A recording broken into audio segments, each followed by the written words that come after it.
Hello guys, അപ്പോൾ നമ്മൾ new year ആഘോഷിക്കാൻ പോവാണ്. ഞങ്ങൾ വീട്ടിലോട്ട് പോകുന്ന സമയത്ത് വഴിയിൽ പടക്കം വിൽക്കുന്നുണ്ട് കേട്ടോ. പടക്കവും കുറേ ഐറ്റംസ് ഉണ്ട്, എന്തൊക്കെയൊക്കെ പേരുകൾ പറഞ്ഞായിരുന്നു. അട്ട, പൂത്തിരി, മത്താപ്പൂ, കമ്പിത്തിരി, അങ്ങനെ കുറേ ഐറ്റം. അങ്ങനെ ഞങ്ങൾ അതിൽ നിന്ന് ഒരു 2, 3, 4, 5, 6 ഐറ്റംസ് വാങ്ങിച്ചു. കമ്പിത്തിരിയൊക്കെ വാങ്ങിച്ചു. അപ്പോൾ ആകുമ്പോഴത്തേക്കും ന്യൂ ഇയർ ആകുമ്പോൾ അതെല്ലാം കൂടി ഇങ്ങനെ നല്ല രസമായിരിക്കത്തില്ലേ. അങ്ങനെ ഞങ്ങൾ ഇത്തിക്കരയുടെ സൈഡിൽ നിന്നാണ് വാങ്ങിച്ചത് കേട്ടോ. നല്ല ഒരു ചെറിയൊരു കട, അവർ ഒരുപാട് എടുത്ത് വയ്ക്കത്തില്ല എന്ന് പറഞ്ഞു. എന്നിട്ട് ഞങ്ങൾ വീട്ടിൽ വന്നിട്ട് കുക്കിംഗ് ഉള്ള പരിപാടിയൊക്കെ നോക്കി. അപ്പം നമ്മളെ ഉദ്ദേശം എന്ന് പറഞ്ഞാൽ നമ്മുടെ അവിടെ നിന്ന് ചീനി പുഴുതിട്ട്, ചീനി മരക്കപ്പ, മരച്ചീനി അത് പുഴുത് അതിൻ്റെ കൂടെ ചിക്കൻ കറി ഉണ്ടാക്കി, പിന്നെ ചിക്കൻ 2-3 ഗ്രില്ല് ചെയ്യാമെന്നാണ് വിചാരിച്ചേക്കുന്നത്. എന്നുവെച്ചാൽ അൽഫാം അടിക്കത്തില്ലേ, ചുട്ടെടുക്കുക, അങ്ങനെ ചെയ്യാനാണ് ഉദ്ദേശിക്കുന്നത്. അങ്ങനെ അതിന് വേണ്ടിയിട്ടുള്ള മസാലയൊക്കെ കൂട്ടി ചിക്കൻ ഇവിടെ റെഡി ആയിട്ടുണ്ട്. ഞാൻ ചിക്കൻ കട്ട് ചെയ്ത് ക്ലീൻ ചെയ്യുകയൊക്കെ ചെയ്തു കേട്ടോ. എന്നിട്ട് അത് മസാലയൊക്കെ പുരട്ടി വെച്ചിട്ടുണ്ട്. പിന്നെ ഞങ്ങൾ നേരത്തെ മേടിച്ചിട്ടുണ്ടെന്ന് വയറില്ലേ, അത് ഓക്കെ ആക്കണം. ഇങ്ങനെ പിരിച്ച് സെറ്റാക്കണം, ഹോൾഡർ സെറ്റാക്കണം. അതൊക്കെ അക്കുവിൻ്റെ പാർട്ടാണ്. അപ്പം അത് അവർ ചെയ്യട്ടെ. പിന്നെ അതിനൊക്കെ തന്നെ ടി വിയിൽ നല്ല രസമാണ്. ഈ ലൈവ് പ്രോഗ്രാംസൊക്കെ കണ്ടുപിടിക്കാൻ വേണ്ടിയിട്ട് അവരപ്പോൾ ഓരോ വർക്കലയിലെയും ആലപ്പുഴയിലെയും കൊച്ചിയിലെയും ഒക്കെ കാര്യം ഇങ്ങനെ അപ്ഡേറ്റ് ആയിട്ട് കാണിച്ചുകൊണ്ടിരിക്കും. പക്ഷേ നല്ല രസമാണ്. ഞങ്ങൾ കഴിഞ്ഞ വർഷമൊക്കെ അങ്ങനെ ആഘോഷിച്ചത്. അപ്പോൾ ഈ വട്ടം ഞങ്ങൾ വിചാരിച്ചു നമുക്ക് എല്ലാവർക്കും കൂടി, ഫാമിലി എല്ലാവരും കൂടി ചേർന്നിട്ട് ഒന്ന് വൈബാക്കാനും.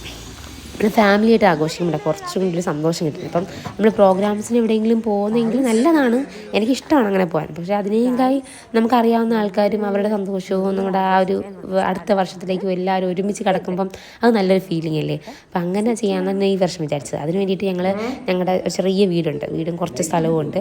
അവിടെ ചെന്നു. അവിടെ ബൾബ് നമ്മൾ സെറ്റ് ചെയ്ത വയറും ബൾബും ഒക്കെ സെറ്റ് ചെയ്ത് വെച്ചിട്ടുണ്ട്. ഇനി അതവിടെ ഇടണം. പിന്നെ ചീനി പുഴുതണം, അത് ശരിയാക്കി എടുക്കണം. അങ്ങനെ കുറേ ടാസ്ക് ഉണ്ട്. അങ്ങനെ ഞങ്ങൾ അവിടെ എല്ലാം ക്ലീൻ ആക്കിയിട്ട്, ഞാനില്ലായിരുന്നു, ഉമ്മിയും അനിയത്തിയും കൂടി എല്ലാം ക്ലീനാക്കി അതിലായിട്ട് കത്തിച്ചു. അവിടെ എല്ലാം വൃത്തിയാക്കി. കൊതുവിൻ്റെ ശല്യം ഉണ്ടായിരുന്നു. അപ്പം കത്തിക്കുമ്പോഴത്തേക്കും കൊതുവെല്ലാം പോയി നല്ല ക്ലീനായി. പിന്നെ കണ്ട ഞങ്ങൾ പുഴുതെടുത്ത കപ്പ കേട്ടോ, മുട്ടൻ കപ്പ, നല്ല അടിപൊളി സംഭവം. നല്ല വെന്ത് പെട്ടെന്ന് വരുന്നൊരു ചീനിയാണ് കേട്ടോ. നല്ല ടേസ്റ്റോ കഴിക്കാൻ. എനിക്ക് അധികം ചീനിയും ചക്ക ടൈപ്സ് ചേന ഒന്നും എനിക്കിഷ്ടമല്ല, എന്നാലും ഇതേ കഴിക്കും, എനിക്കിഷ്ടമാണ്, കുറച്ച് കഴിക്കും. അപ്പം അങ്ങനെ ഞങ്ങൾ ചീനി പുഴുതെടുത്തു. അതുണ്ടോ,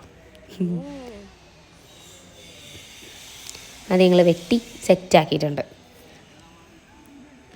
ഉമ്മയ്ക്ക് ഭയങ്കര സന്തോഷമാണ് ഇങ്ങനെ ഈ വിളവെടുക്കുമ്പോൾ നമ്മൾ എന്തെങ്കിലും ചെയ്തൊരു സാധനത്തിൻ്റെ റിസൾട്ട് കിട്ടുമ്പോഴത്തേക്കും. അപ്പം ഇനി 2025 ആകുമ്പോഴത്തേക്കും നമ്മുടെ ആ ഒരു ഏരിയയിൽ കുറേ കൃഷികൾ എന്തെങ്കിലും, ഞങ്ങളിപ്പോൾ അവിടെ തക്കാളി ഉണ്ട്, ചീനിയുണ്ട്, പിന്നെ 2 പ്ലാവ് നേരത്തെ ഇപ്പോൾ ഉണ്ടായിരുന്നു, പ്ലാവുണ്ട്, അങ്ങനെ കുറേ ഐറ്റംസ് ഇപ്പോൾ ഉണ്ട്. അപ്പം കൊച്ചു സാധനം, പിന്നെ ഒരു പേരമരം ഇപ്പോൾ ഉണ്ട്. ഇനി ഇവിടെ ബ്ലാത്തിക്ക വെക്കണം. എനിക്ക് ബ്ലാത്തിക്ക ഇഷ്ടമാണ്. പക്ഷേ എനിക്ക് അങ്ങനെ അത്രയും ഇങ്ങനെ ഒരു താല്പര്യച്ച് കുറവാണ്. പക്ഷേ എനിക്ക് ചെയ്തെടുക്കണം എന്ന് ആഗ്രഹമുണ്ട്. നമ്മൾ ഇങ്ങ് വീട്ടിലായാലും കുറച്ച് പച്ചക്കറി കൃഷി ചെയ്യണം താല്പര്യമുണ്ട്. ഈ വർഷം അതൊക്കെ ചെയ്യണം. അങ്ങനെ അതെല്ലാം ഞങ്ങൾ സെറ്റ് ചെയ്തെടുത്തു. ചീനി ഇനി പുഴുങ്ങണം, പിന്നെ ഗ്രില്ലടിക്കണം. ഇനി വരാനുണ്ട്, വാപ്പി വരാനുണ്ട്, മാമ വരാനുണ്ട്. മാമ ഗൾഫിൽ നിന്ന് വന്നതേ ഉള്ളായിരുന്നു. മാമ വരാനുണ്ട്, മാമയുടെ മോളും, മോൾക്ക് 2 മക്കളുണ്ട്, അവർ വരാനുണ്ട്. മാമി വരാനുണ്ട്. പിന്നെ ഉമ്മിച്ചാമ്മയ്ക്ക് വരാൻ പറ്റത്തില്ല, പുള്ളിക്കാരി വീട്ടിലാണ്. മെനക്കേടാ, രാത്രിയൊക്കെ ഉറക്കമൊക്കെ ഒഴിച്ച് കഴിഞ്ഞാൽ പ്രായമുണ്ട്, അതുകൊണ്ട് വന്നില്ല. പിന്നെ എൻ്റെ ചേച്ചി വരാനുണ്ട്, അമ്മ വരാനുണ്ട്, അച്ഛൻ വരാനുണ്ട്, അളിയൻ വരാനുണ്ട്, അവരുടെ 2 മക്കൾ വരാനുണ്ട്, മീനു നവനീത് വരാനുണ്ട്. അങ്ങനെ ഒരുപാട് പേര് വരാനുണ്ട്. അവരെല്ലാവരും കൂടി ചേർത്തിട്ട്, പിന്നെ മെയിനായിട്ട് നമ്മളെ സോഭിമാമി വരാനുണ്ട്. അപ്പോൾ ഇവരൊക്കെ ആരാന്നൊക്കെ പതുക്കെ നമുക്ക് പരിചയപ്പെടാം. നമുക്ക് അവരെ കുറച്ചും കൂടി നല്ലോണം അറിയാം. അപ്പം ഈ വർഷം ഈ ഫാമിലി വ്ളോഗ് എന്ന് ഉദ്ദേശിച്ച് നമ്മൾ കുറേ നാൾ കഴിയുമ്പോൾ നമ്മൾ ഈ വ്ളോഗൊക്കെ എടുത്ത് കാണുമ്പോഴത്തേക്കും നല്ല രസമായിരിക്കത്തില്ലേ. അതിന് വേണ്ടി ഇതെല്ലാം ഞാൻ ഷെയർ ചെയ്യുന്നത്. അപ്പം എല്ലാവരുടെയും സപ്പോർട്ട് വേണം. നമുക്ക് അടുത്ത വീഡിയോയിൽ ബാക്കി കാര്യങ്ങളൊക്കെ നല്ലോണം കാണാം. ഓക്കെ, പിന്നെ ഒരു സംഭവം ഞങ്ങൾ വിചാരിച്ചു ഇവരങ്ങ് പൂയപ്പള്ളിയിലോ എവിടെയാണെന്ന് വിളിച്ച് പറഞ്ഞു കേട്ടോ. എന്നിട്ട് പറഞ്ഞ് ലേറ്റ് ആകാൻ വരായിരുന്നു. പക്ഷേ പുള്ളിക്കാരൻ അടുത്തുണ്ടായിരുന്നു. ഇതാണ് ഫൈസി, ഞാൻ എൻ്റെ മാമയുടെ മോൻ, ഇതാണ് മാമ. ഓക്കെ, പുള്ളിക്കാരൻ വന്നതേ ഉള്ളൂ ഗൾഫിൽ നിന്ന്, ഒരു 3 ദിവസം ആയതേ ഉള്ളൂ വന്നിട്ട്.